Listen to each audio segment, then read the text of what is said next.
Hello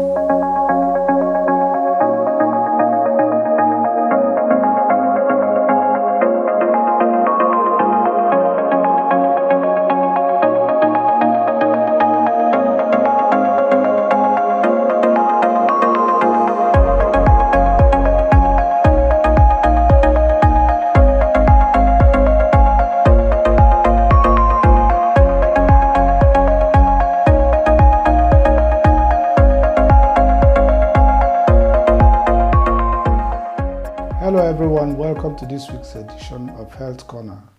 Today we're talking about mental stress. We're going to hear from someone who has been through it. We have invited an author of a book, Hush to Roar, as well as a project officer and a financial analyst. No other person than Toyi Okunoga. Toyi, welcome to Health Corner. Thank you so much for inviting me, Doctor. I know you're very loaded. I know you have a lot to tell us. In this little space of time we have, do you mind starting with your experience of going through or having gone through mental stress? So my journey actually started from my childhood. So a mental stress, it comes upon us before we even know it. And most of the time we don't even know that it's mental illness because it's physical. It's not physical. So, I call it the invisible illness. So mine started from when I was a child, taken away from my foster parents at the age of 8 without notice. Or should I say little, and then it went on. I had further traumatic events when I moved from UK to Nigeria, where I was introduced to my dad at the age of 9, my real dad. But then I had a lot, and during those times I had no idea that I had mental stress. Of course, as a child you wouldn't know, but I was exhibiting all the signs, and those signs included tinnitus, so I had constant earache at night, I had tummy aches. And of course, nobody knew. I mean, back in those days, I would say those days, that's around 70s and 80s, they would just think probably you're just, being sluggish, and I was very slow, but I was having headaches. And then, of course, the big bang for me was when I got sexually abused at the age of 12, and that was seriously traumatizing. I went to as far as almost taking my own life, which I'm glad I didn't go that far, but all those signs were things like wanting to be alone. I stopped doing the things I really loved, and that for me is one key element there, because I loved to draw, I loved to write, but I stopped, and no one could really pick up these signs. And though I'll be amongst people, I would still feel so lonely. And also in school, I read, people called me bookworm, but my performance was poor. I was underperforming and no one really knew. I got into fights. People couldn't believe that I was fighting. And it goes on, but it doesn't even stop as a child, because it then carries on with you. And what it means is that you will not navigate through life in the way that other people who might not have gone through traumatic events. So we all have, life promises us life. We will all go through traumatic events one way or the other. But it's the way we navigate through. So once we face that life and you've gone through traumatic events, it means other burdens that come upon you, you're not able to manage those events properly. So that was my life, but also as I was growing up as an adult, they stayed with me because I did not speak. And expression, I say, is the opposite of depression. And I was not expressing myself. I hushed. I kept everything inside of me. And that was a big thing. Shame, of course, was another kettle of fish. But that was for me. You just said hush, because I remember your book, From Hush to Roar. Now, obviously, during the hush period, you were quite young, and you probably didn't understand what was going on, or did you have any insight at all? Not at all. Not at all. I didn't even know that I was going through any sort of mental, I'll say, the symptoms of mental illness. Because, of course, when you go through traumatic events, I think those, what we'll term as mental illness, I would say they're your sort of like little guardians to say something's wrong somewhere, deal with it. You know, I don't believe it's an illness in itself. It's a symptom to say something you've been through, this is what is happening. So for me, obviously, it was going to happen that I would be traumatized because of my childhood experiences. So those things I didn't know that it was as a result of what I went through. I just know I was going through those. I didn't even think I was going through them. I just thought I was just being miserable, or I didn't like doing things, or people would say, why are you sluggish? Because I started to drag my feet. I was not performing well, even though I read. I had no idea until an adult, when I was very curious, because it manifests in different ways, because they say hurting people hurt others. And those that had hurt me, and I would carry that on if I didn't find a solution. So you start to get very irritable. I was very irritable. I couldn't sleep. I probably only slept, I'm only just coming to terms with my sleeping pattern. I probably would sleep for only 3 hours. And that was from the time I started getting abused, from when I got taken from my foster parents. But when I got abused, it stopped. So I didn't sleep at night. I only slept for about 3 hours. And that carried on till I was in my late 30s. So all those would affect me, obviously, going through daily lives. I would not be at my optimum. So all those affected me, but then it will also impact on my loved ones, because then you will pass on your stress to them, and it becomes generational. But then I thought, this is not right. Why am I always unhappy? Even though I'm around people, I feel lonely. And I thought, something has to happen. This is not it for me, Toyin. And then I traced my steps back. I did a lot of research, read, watched, and then I realized that it could have been as a result of all my events in childhood. Right. Yeah. Being a mother of two, obviously, I mean, you have 2 teenagers, if I understand. I do. Yeah. Obviously, you're looking out for all those signs. I know the lockdown has had a tremendous effect on children across the board. I mean, the ones who can't express themselves, That's correct. We don't know what's going on with them. Is there something, have you noticed anything around the families you've been in contact? I mean, oh yes. I mean, it's like, if you haven't been in a place where you were ready, or you had that, what I would say, self-regulatory way of dealing with things, sort of mental resilience before the COVID hit, then you would be in a very bad place once it hit, because you would not have the hope. And everything's about hope. So with children, if the parents are stressed, then they feed off that, and they become stressed because they don't even know what's going on. When parents are losing jobs and different things are happening to them, we see that, and the children all locked in together. It's like, that steam pot just waiting to explode, and it's a pressure cooker. Everyone, if you don't manage your emotions are key in this, and your mind knowing that it's not the end, and just trying to manage your emotions, but being expressive. What is the matter? Why has she stopped doing what she's doing? As a child, if they love drawing like I did, I'm picking on those signs. Like, why are you stopping what you really love? Then those are signs that they could be going into some sort of depressive symptoms or anxiety. Yeah, that's a very good advice to parents. I mean, we know that the cardinal signs or symptoms of depression is what we call anhedonia, which is people losing interest in what they normally like. And the other one is feeling low. These are the two main symptoms to look out for. But I know when you look back, there are other symptoms you were having. Was it like pain or? Yeah, so one that stayed with me from around when I was around 14 up until my 40s actually, was a trapped nerve I had at the back of my neck running all the way to my back. And it was sort of like trapped, so it was stiff and it was hurting constantly. And then I got used to that pain. I went once or twice to the doctor, but they said they couldn't understand why I was having it. But that was a trauma that I was feeling every night when I was been abused. So I think I would tense my bodies, my immune systems would lower, which I realized. And so that pain was there until I started my healing journey. And it was actually only when I actually said my story, when I started to talk about my story once in a hotel. I went for a Her Story conference, and it was when I spoke and I said everything. I could not believe it, doctor. It was very miraculous to me, because the next morning when I'd spoken, I cried and everything, I'd gathered my composure. The next morning I woke up, that trapped nerve had disappeared. And I could not believe, I actually was touching it and crying and saying that nerve that was trapped has gone. Each time I wanted to tell someone, I'd touch it to find out if I was just fibbing or it was just something I'd made up. But it had gone. So all the energy that hadn't been discharged, that had charged up in what I would say the cortisol and the adrenaline that had charged up in my body, were stored in my body, and that energy had to be discharged.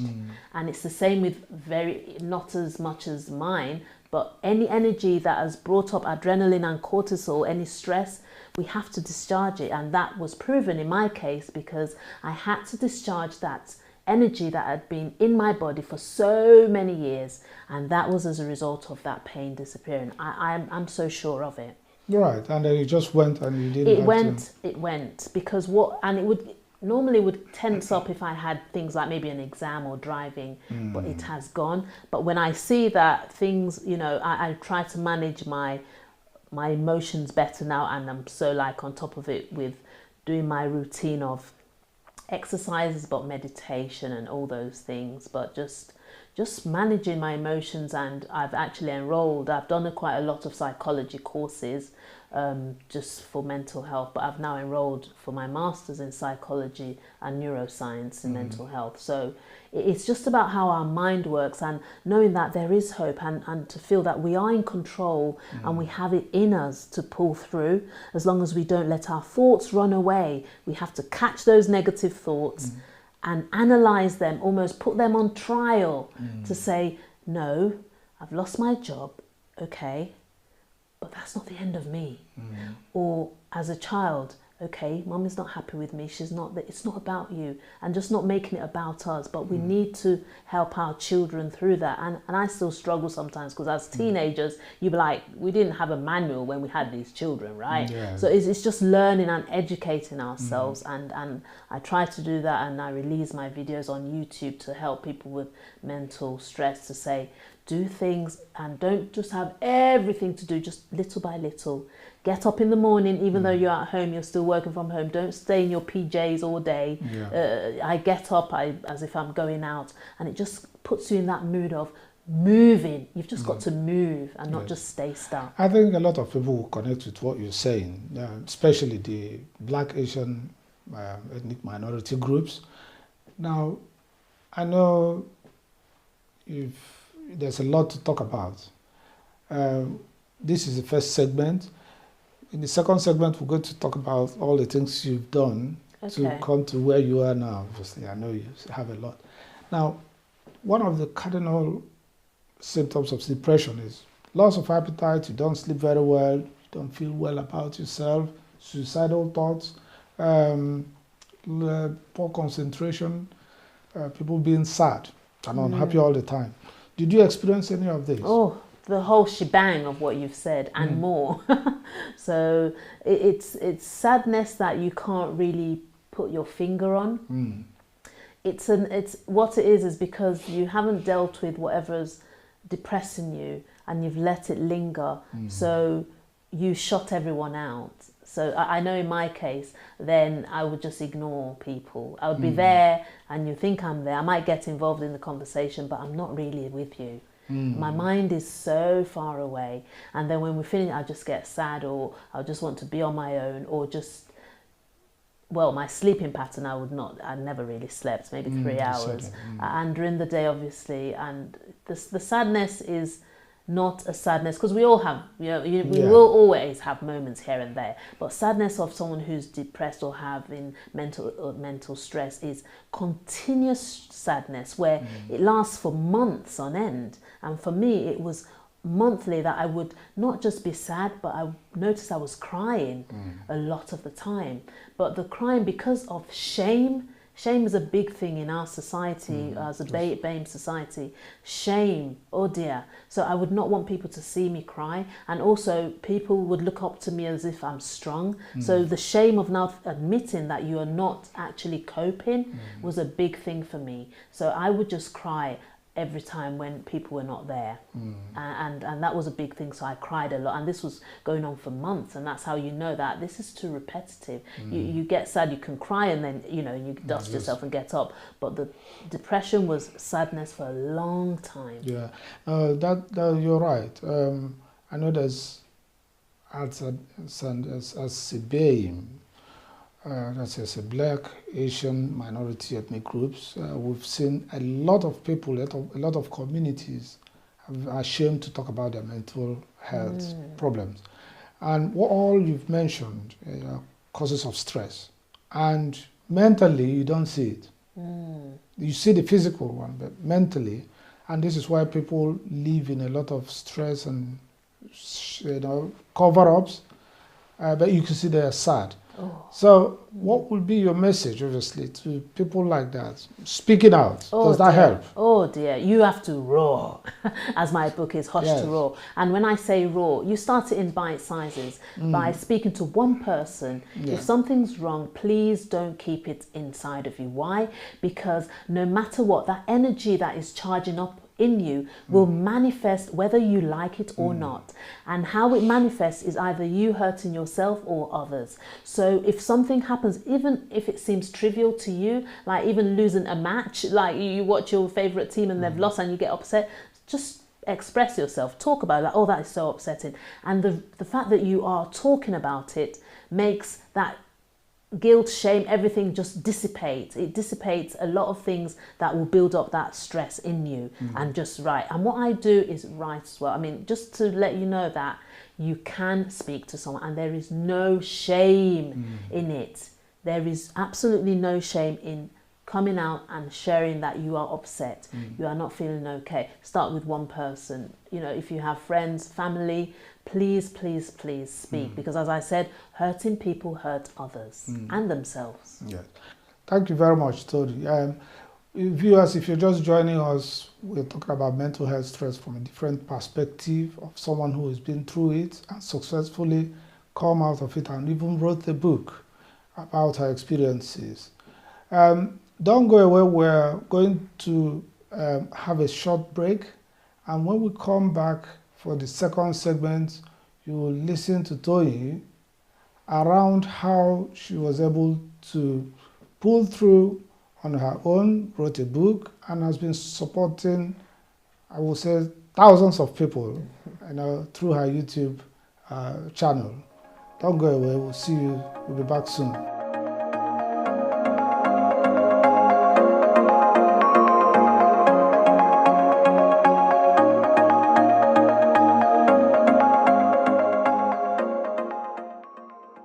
Welcome to the second segment of this week's Health Corner. Today we're talking about mental stress from the perspective of someone who has been through it. We have the pleasure to listen to Toyi Okunoga, who has educated us around her experiences of passing through mental health stress. Toyi, I know you've had some other treatments. It's not just... Do you mind, are you happy to tell us some of the treatments you've had in the course of... Yes, I'm very happy to speak about my experience. And what I had, there were a lot of unexplained operations. So these were, as I mentioned before, apart from the tinnitus that I had earache continuously, I had a lot of tummy aches. And from there I had operations because I had a lot of adhesions. So that was sort of like my organs, some of my organs sticking together. And from my own research, it was as a result of me lowering my immune system as a result of the stressful situations that I went through. At the time when I had the adhesions, they had to be all separated.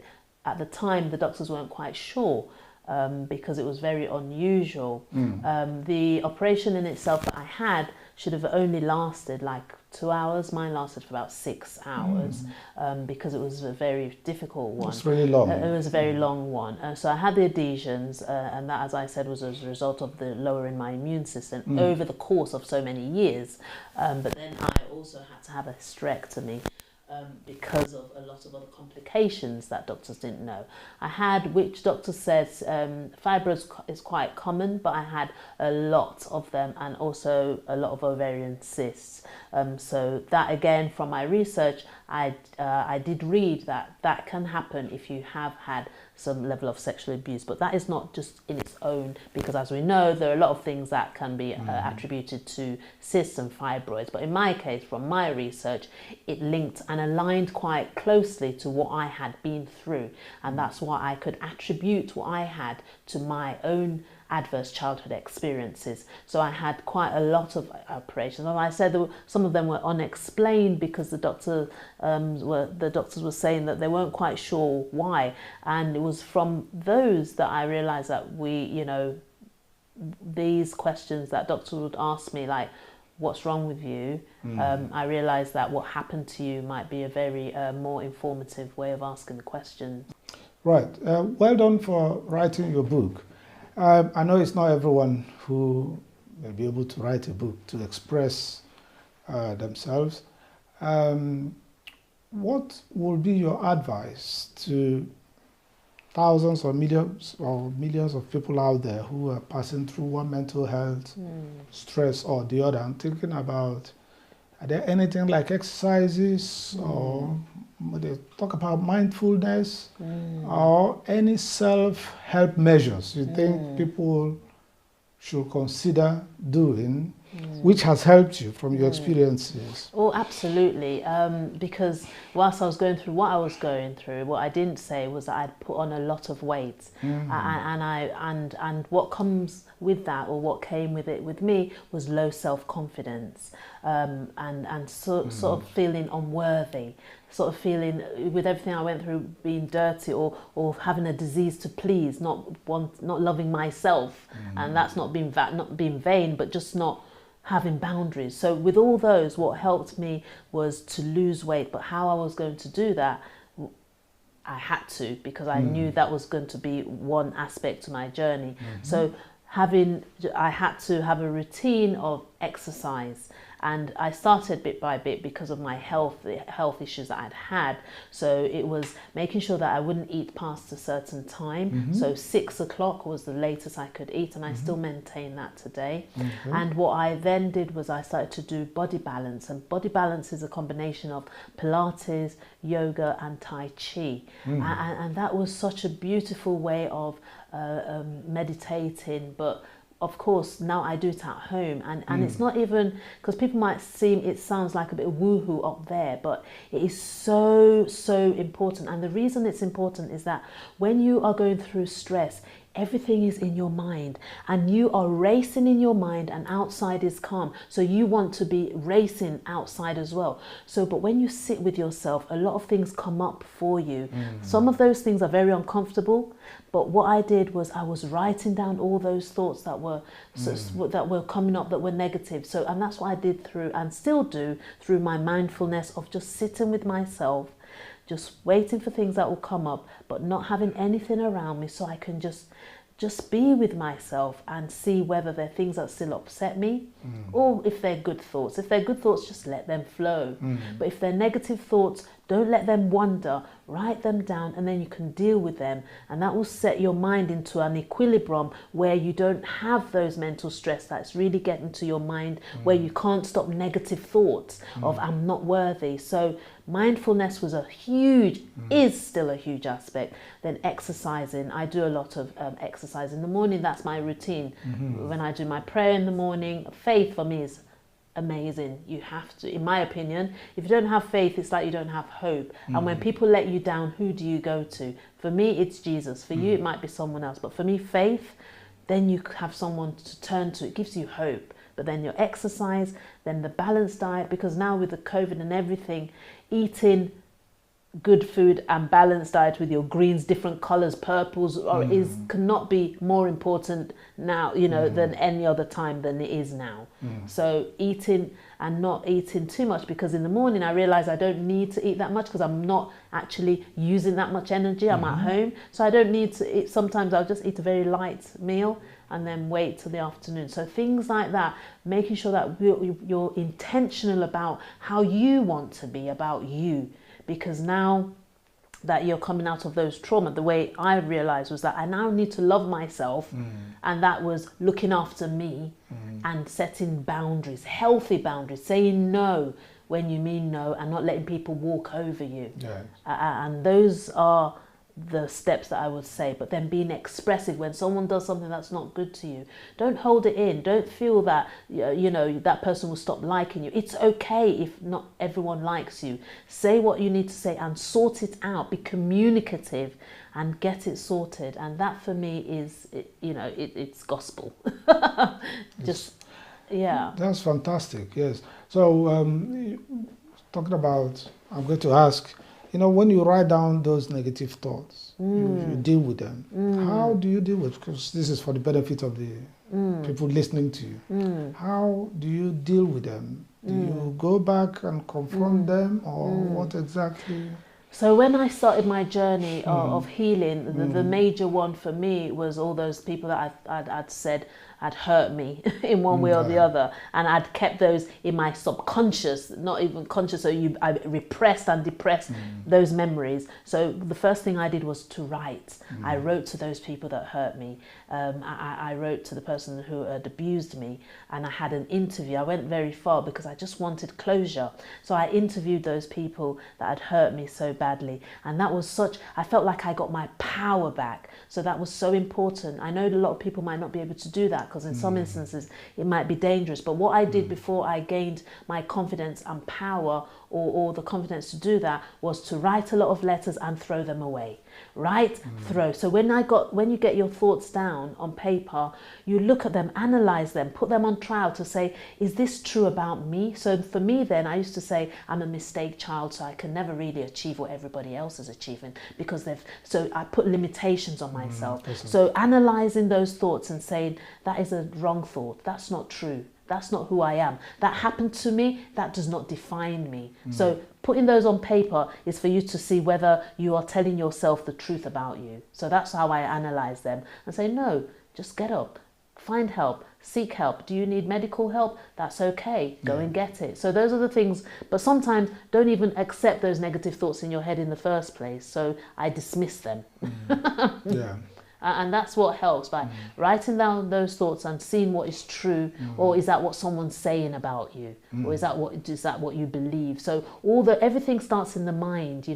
We have to guard our mind with what we put in there, because everything, a thought, starts in the mind, and how our perceptions are of who we are. Yeah, and no, that is very good, very, very informative.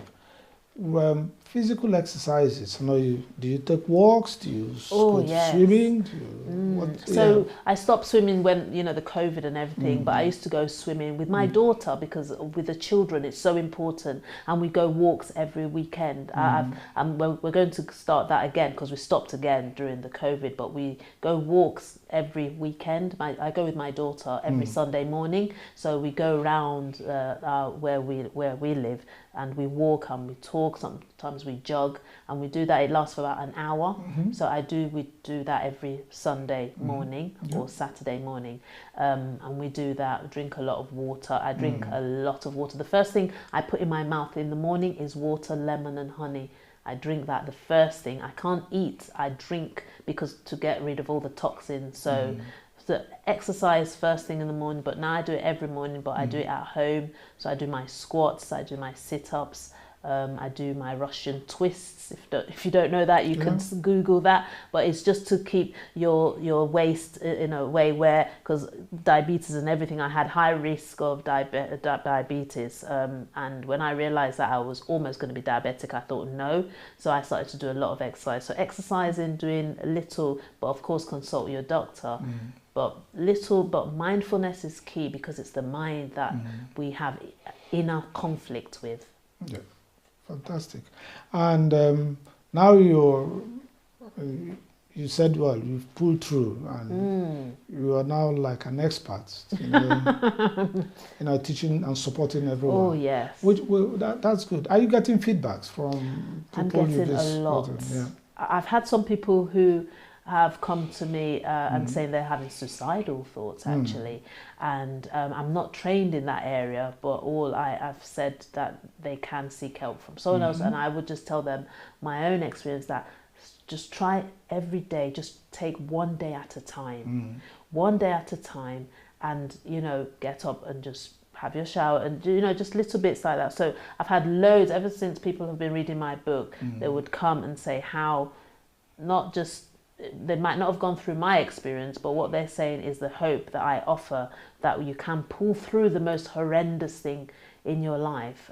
So that's the feedback. But also they're realizing that people defining who they are is a big issue, especially within the BAME community. Yeah. People saying, labeling them to say just because they were born maybe out of wedlock, this is who they are, and limiting their beliefs that we all have. So a lot of people have said that my book has made them realize that they don't have to accept what people say they are, and things like that. So, wow, that's very good. Tony, what are your experiences with children? I mean, I know you've been supporting people across the board. Are there some children that have come to you or through their parents? I know these days you've got people who are as young as, I know as a doctor, we've been seeing 5-year-old being anxious, not sleeping very well, especially with the lockdown. And, it's one of the difficult age group because they probably don't understand what's going on, but some of them bedwet when they don't used to do this. So they don't sleep, they have nightmares, they're bedwet, they're irritable, they don't eat very well, they either lose weight or put on weight. So do you have any experience with the younger ones? So I've not had any personal experience with the younger ones. I mean, I've had their parents probably just telling me a little bit. But when I went to Nigeria, because of the huge mental illness problems that were there, I was called to speak at 2 schools. So I went to a primary school and a secondary school to talk to them about that. And what I said was that we as parents, if we look and behave hopeful, that translates to our children. So with me at home now, even if they're things, not that I bury them, I sort them, but I don't have to show that and wear it on my face that this is what. So I give them hope when they're asking questions like, why is that COVID happening? We don't know that, but this is what we're going to do to make sure that we don't, so it's just talking. So I've spoken to the parents where, some of them will say, oh, their children are just being very naughty. I'll say, let's not quickly label the child who's naughty. Let's try and dig deeper to see there might be something that's deeper that's happening to that child. So things like that is what I've had, like they're just very naughty. And I'll say, let's just delve deeper, because I know in my case, as I said, I had a fight, but no one knew that it was because of what I was going through that made me. So it's more of having the hope and making the parents, we ourselves have to have hope, look as if we are hopeful. We will be hopeful because we are still here. If we are here, we have hope.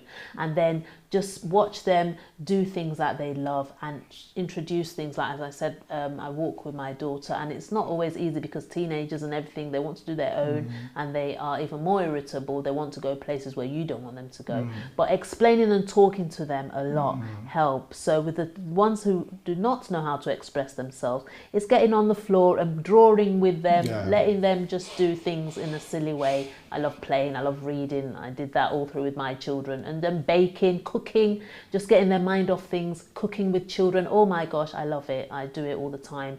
Just getting their mind off things by being creative. Not necessarily, we don't need to spend a lot of money.